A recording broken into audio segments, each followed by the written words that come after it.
Good morning mummy, ఏం చేస్తున్నావు? Good morning నాన్న, వంట చేస్తున్నాను. సరే అయితే చింతకాయ నలుపుడు పచ్చడి చేస్తావా?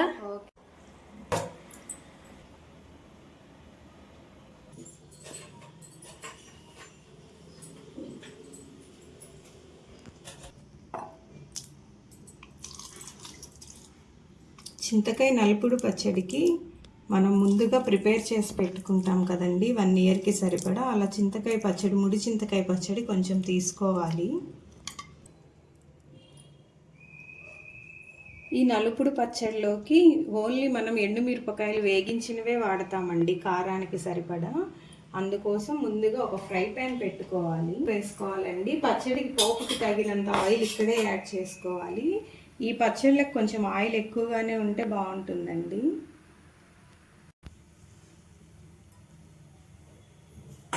కాగిన తర్వాత మినప్పప్పు, పచ్చిశనగపప్పు, ఆవాలు, జీలకర్ర, ఈ పచ్చడికి కావాల్సినంత ఎండుమిరపకాయలు వేసుకోవాలి. ఈ పచ్చడిలో ఇంకా వేరే కారం ఏం వాడమండి. ఈ తాలింపులో వేగిన ఎండుమిరపకాయలతోటి ఈ పచ్చడి ప్రిపేర్ చేస్తాము.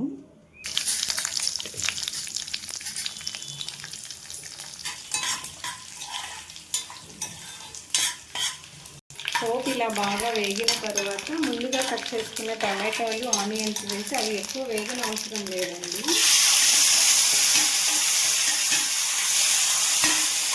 ఇది కొంచెం పచ్చిగా ఉంటేనే బాగుంటుంది. 2 నిమిషాలు అలా వేగిన తర్వాత చేత్తో బాగా నలుపుకొని చింతకాయ పచ్చడిలో కలుపుకోవాలి. ఈ పోపు కొంచెం చల్లారిన తర్వాత చేత్తో బాగా మ్యాష్ చేసుకోవాలండి. బాగా నలుపుకున్న తర్వాత పచ్చడిలో యాడ్ చేసి కలుపుకోవాలండి.